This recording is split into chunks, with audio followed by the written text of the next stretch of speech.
Welcome to the Advancement Podcast.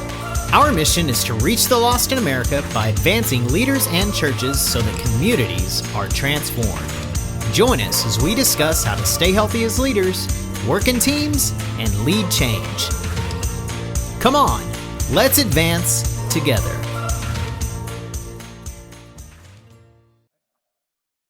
See, is it recording? Yes, it's recording. It says it is. All right, so go. All right, welcome back to another episode of the Advancement Podcast, Quarantine Edition. Quarantine Edition. I'm Todd Barham here, as always, with my trusty sidekick, Tim Ware. I became the sidekick.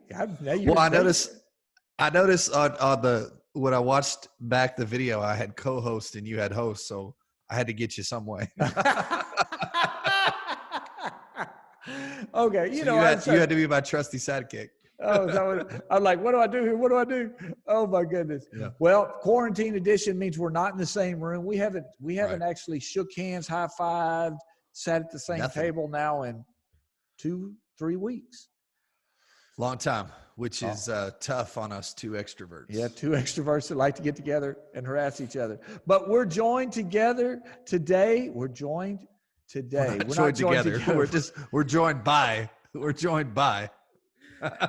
Yes. That's legal in Texas now, but we don't need to do that. No. So we are joined today on the podcast by Dr. Jeanie Clarkson. Third time with us today, and we're so excited. She is the author of The Emotionally Intelligent Pastor, a guide for clergy and other church leaders. Dr. Jeanie is a psychologist and researcher, and she is she's a Christian psychologist. Let's make sure we get that in. And she is the founder of Christian Care Connection, which is out of the greater Toledo, Ohio area. And now you're actually sitting in Michigan today in your office, right? That's right. Yeah. We're under a stay-at-home order in both Ohio and Michigan. But I'm in my office, talking to people virtually today. Well, as a doctor, aren't you considered essential? So you can kind of make the drive to your office and it's okay? Oh, yeah. But there's very few people in the building. It is essential, but I'm seeing talking to most people virtually. Well, so are we, but we still, Todd went to his office. Yeah, I'm in my office, but today may be a weird church. Today may be a weird thing in Texas. It's possible for us to have the stay-at-home order and a tornado warning at the same time. We've got weather moving in later. So. Oh, that's right. That's right. Only in Texas. So if you live in a mobile home, you might have to leave your home. Yeah. Maybe. I'm in a 2-story house, so we've about decided that if we can get in under the stairs, we'll be good to go. Yeah, y'all should be good to go. Hope that doesn't happen. Well, in Texas, it's just another day at the office for us. That's right. You don't have a tornado shelter in the backyard anyway, do you? I don't, no. So Dr. Jeanie's been with us for a couple of episodes and really helped us talk about staying emotionally healthy as we navigate this quarantine season. But one of the things that as I've had her book since Rachel bought it for us, not for me, Todd, for us. Well, that's what she told you, but that's fine. So, the idea, one of the things, emotional intelligence, it's a phrase that I guess I started first seeing and hearing about 4 or 5 years ago in leadership circles. And to have somebody write a book on emotional intelligent pastoring has just immediately caught our eye. So we got the book. But this is a great tool because it's not only something that we would talk about and deal with when we're doing counseling or we're doing leading, but this will affect our leadership and how we lead our staff. This affects actually how we communicate and even how we would preach, which I think are a couple of things. So we'd love to talk about, because especially in this virtual world, emotional intelligence shifts a little bit when you can't see all the body language, when things happen a little differently. But Dr. Jeanie, why don't you first, for our audience, go ahead and define what emotional intelligence is? Okay. Yeah, emotional intelligence is really the ability to be in touch with my own emotions, to be able to read body language and read other people's emotions, be able to put that together and interact with others in a productive rather than a possibly destructive way. That's why in the last episode when she was picking on us, Todd, she said we were talking about ourselves. She said, I am a psychologist now. That was that destructive, constructive versus destructive thing she was talking about. Yeah. Oh, she said she was reading my body language too. Now yes, she did. She did say that. That's right. She picked up. Now I feel like I need to turn my Zoom camera off. You guys are cutting up, so I just figure I'd join right in. So. That makes us feel so much better. Yeah. I'm getting through this quarantine even better. That definition was a mouthful, but I like an easier way to think about it is really just emotional health and relational savvy. Another way to think about it from a scriptural perspective is emotional wisdom and relational wisdom. God says a whole lot about our emotions, be angry and sin not.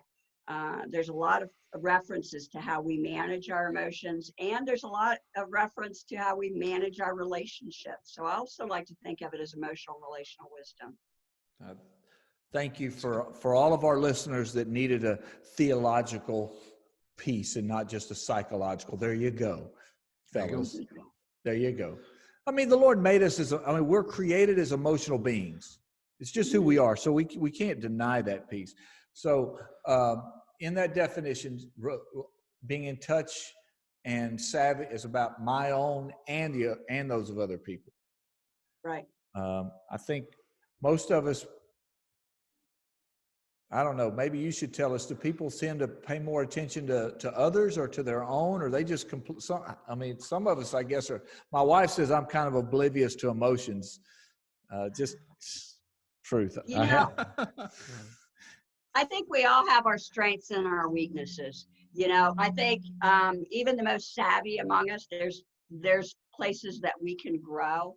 Some of us, I know I didn't, when I first started out many years ago in this profession, I didn't even have feeling words in my vocabulary. And I realized I grew up without feeling words really, and was not even. I feel better. So if I can do it, you can do it. But Tim doesn't even know what feeling words are. So. I like to talk about logic and thinking. And we all have our blind spots, and we all need feedback, because sometimes we think that we're coming across in one way. But, sometimes our spouses or some others that are helpful will tell us, it came across like this and it wasn't so great, So we all have blind spots, and so we can all grow and develop further. I got off the phone one time with Todd. He'd had something. I was gonna ask you, should we talk to her about the first time I had to fire someone and I called Tim about it? Yeah, and I said, well, it's about time. We all knew that person needed to be fired. It took you so long. We all knew she needed to be fired. I was like, thanks, Tim. I feel so much better now. He was grieving over the emotion, and I just went right at it. And my wife said, he just said, about time. I've only had to let somebody go one time, and I waited till way long, and it was really hard as well. Well, and it was the same way, and that was how many years ago, it was the perfect thing that needed to happen for us, and I see that now, and we could look back and laugh, but sometimes we our emotions and feeling are running so high that it just kills everything inside of us when we call somebody else.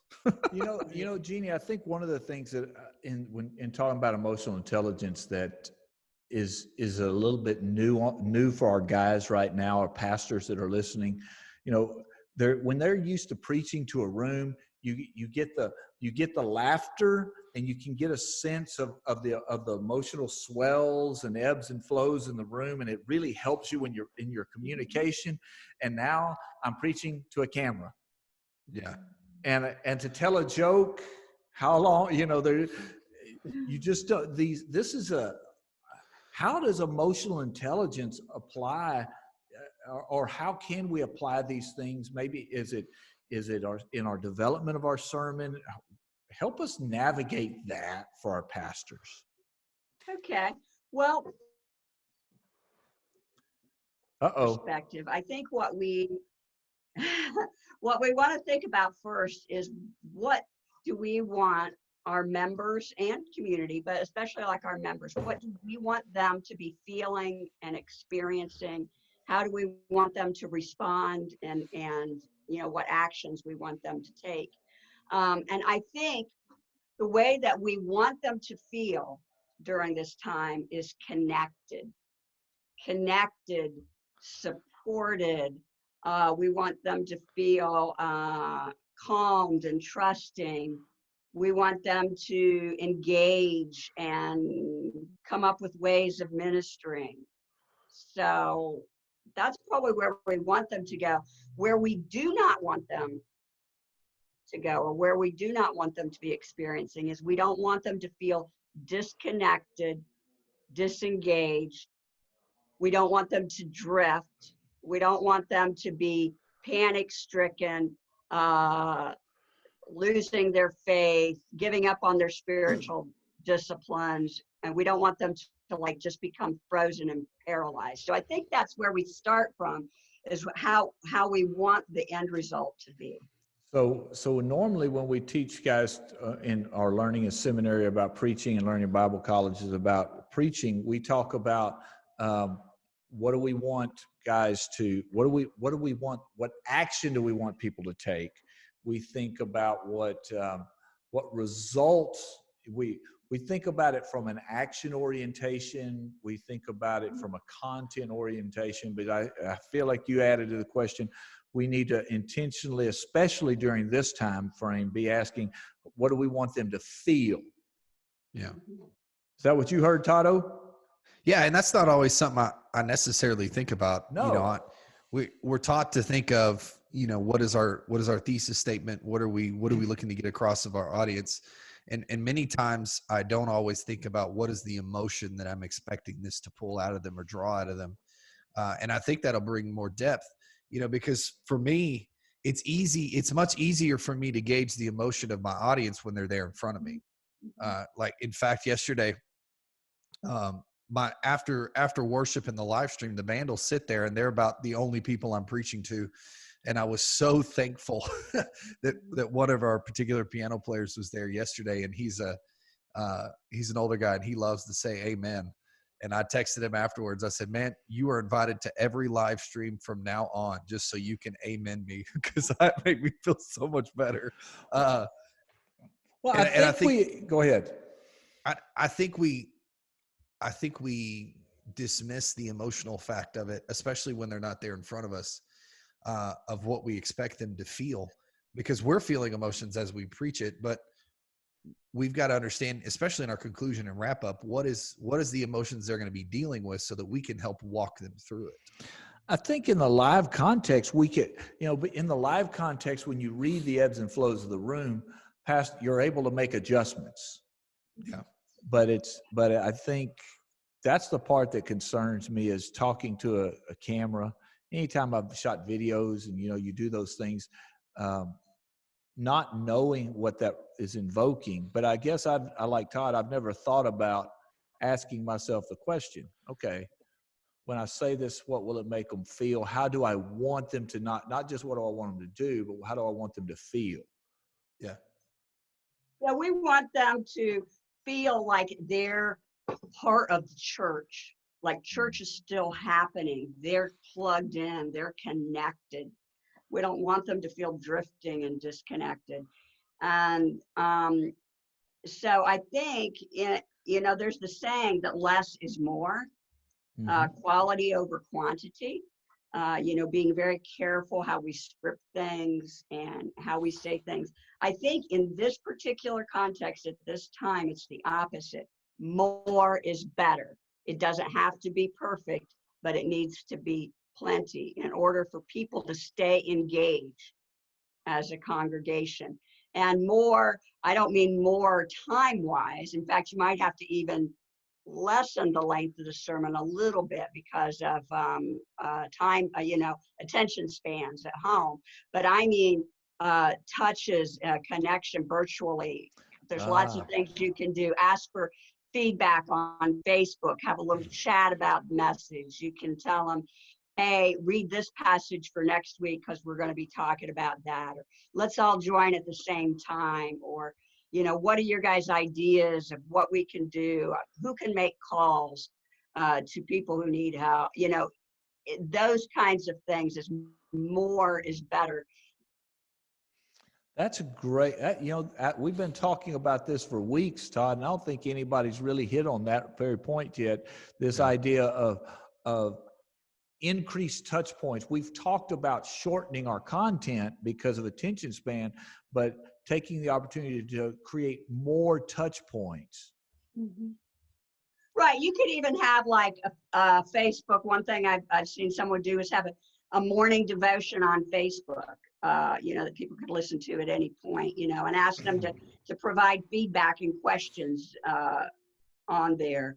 And that could even be part of the message, but those are increased touch points to help them feel connected, because we don't want them to drift off during this time. We want them to be even stronger in their faith and more connected and more involved. I've seen some people do that intuitively, but as I've listened and read everything I could get my hands on during this time, I haven't heard anybody really talk about that fact. We're still doing, we're doing Wednesday night live stream. We're doing something on Sunday morning. We're really pushing towards those, but those intermediate hits and touches. Now you guys, Todd, have increased some. You've been having your staff do some things, right? Yeah, we're taking turns doing some devos, and I've picked up an extra Zoom Bible study that I've been doing. And this week we did, while we were doing our live, we did live prayer where people were commenting in the comment sections below, and we prayed for them as we were doing it.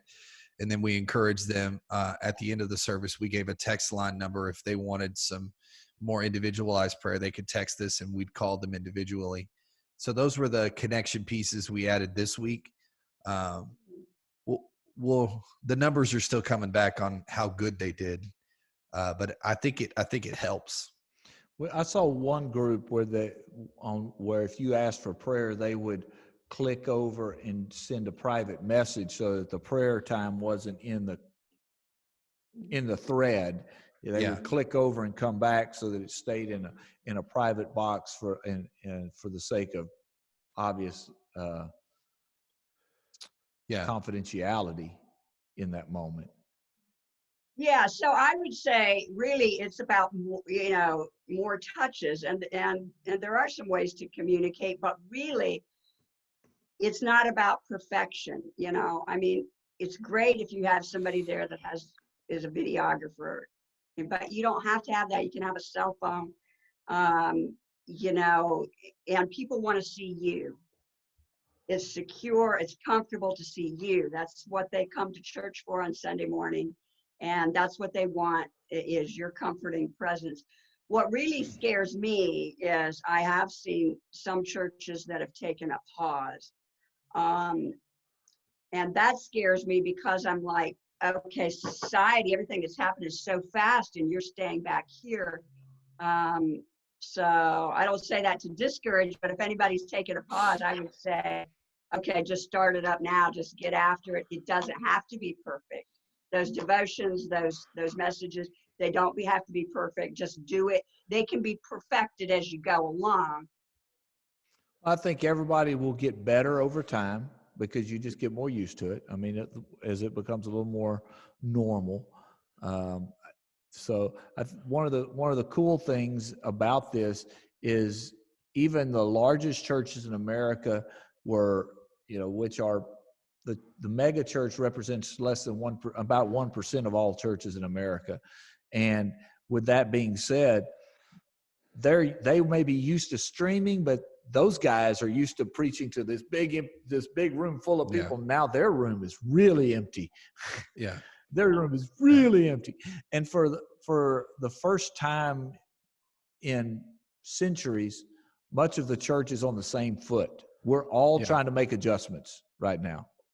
Everybody's trying to figure it out. And I'm glad you brought that up about the empty room. You know, everybody is sitting at home in their living room, and you might do your message in the sanctuary. But if another idea is if you have a smaller room that has maybe some sofas and couches or comfortable chairs, you could consider it doing have a couple people there, because that's where people are sitting, and it's going to help you sort of adjust to a little more. There's a little bit more intimacy, even though you're not feeling it, but they're feeling it because they're sitting on their couch. You're coming into their space. And so, you know, it's going to help you feel, you know, have a little bit more casual, personal tone with them.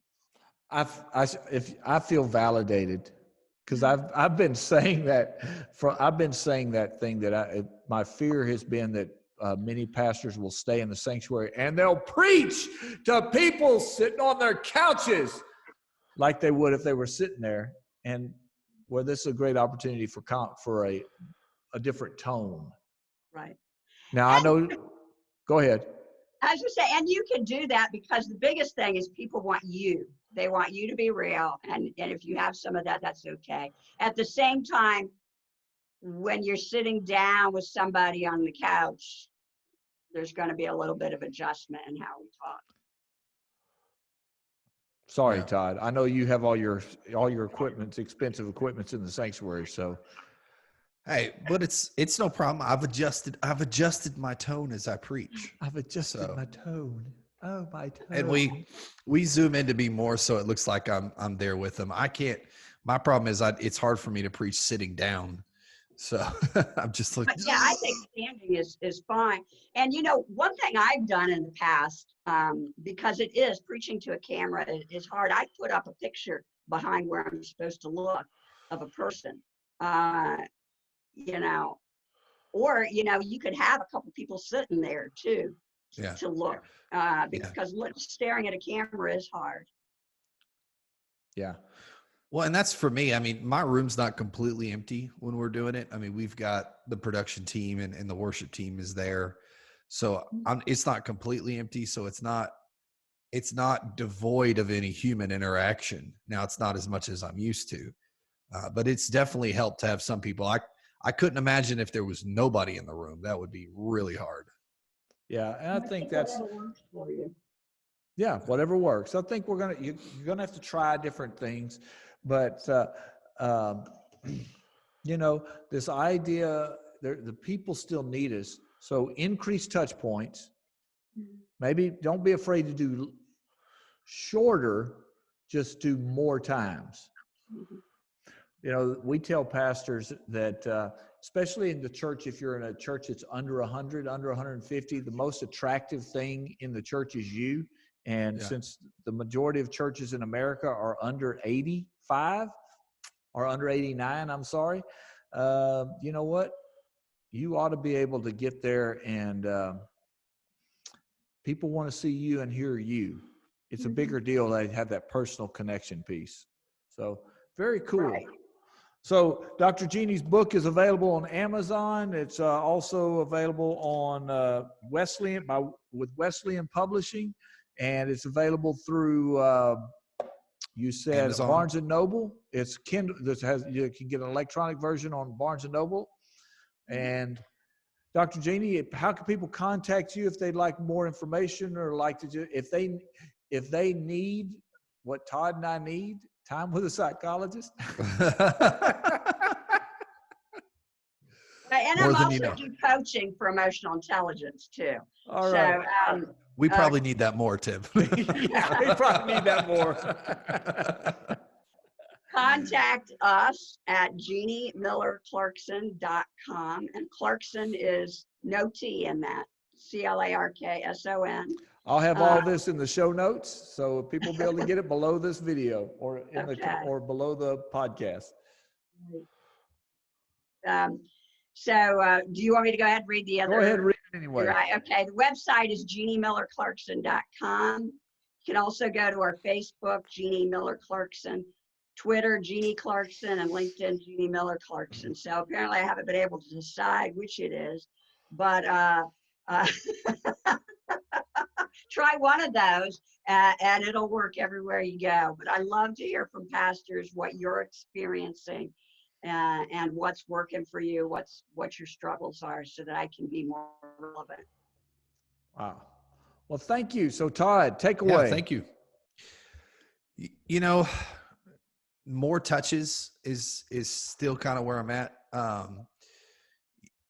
You know, and that's something we've been thinking through. You know, I've told people over and over and over, you know, if we had a 2 weeks head start on this, we would be so much more prepared than what we are now. We're kind of just fighting the curve after it's already hit us in more ways than one.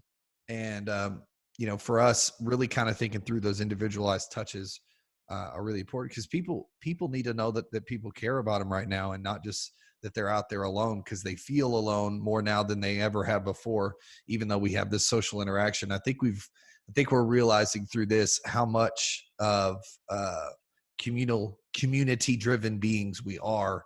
And this is just bringing this out of us even more. We had that social interaction through Facebook, and then we got to go out and see people. But now I think we're really realizing how important it really is for us all to be together. And those touches will help us know that somebody out there still really cares about us. You know what you said. Go ahead, Jeannie. You know, I was going to say, you know, in your message too, another way to help people feel touched is just sort of have a moment of empathizing with what they're probably going through and sharing a little bit personal of what you're going through. That helps them feel more connected to you. As you were talking about that, Todd, I was reminded of Hebrews, where we're told not to forsake the assembly. Yeah. And you know, we preach that, and I think we'll preach that differently now, because there is something about this gathering together. That matters more. Yeah. Well, I talked about it in my message last week. You can find it on YouTube. I think it's Stories of Hope Part 2. I talked about how I think part of this is the Lord shaping us to help us truly understand how important the assembly is. We have taken it for granted, and we've gone online, and now He's forced us to feel what online truly is, and it's not as impactful as we thought it was. And so I think this is the Lord shaping us and using us to truly understand how important the body is, how important the gathering together of the saints really is. And may this be the time that never makes us take that for granted ever again. Yeah. So pastors, remember, you are God specifically chose you to be a leader during this season. He was not surprised. He chose you to lead in this moment. And that's an exciting thing. And we believe in you. And we believe that this is an opportunity to get the gospel and see a harvest like we haven't seen in generations. Yeah. And I would also add, pastors, it's my prediction and belief that when we are finally able to open our churches, that we will have influxes of people. Yeah. Influxes of people that we want to be ready for. So let's get ourselves sharp. Let's get on it. Dr. Jeannie, thank you so much for coming on and being with us. We've had a lot of fun. You. I've had fun. Thank you. Absolutely. So we'll see you guys, everyone else, next time on the Advancement Podcast. And I guess it will still be the quarantine edition, won't it? Yep. Until April or May now. Yeah. At least. Yeah. All right. We'll see you next time on the Advancement Podcast. Thanks, Bye-bye. Todd. Thanks, Dr. Jeannie. If you would like to keep this content coming, all Tim and Todd ask is $1 per show. See how to give? Maybe even sponsor an episode or series on the website advancement.cc. Until next week, continue to advance the mission of Jesus.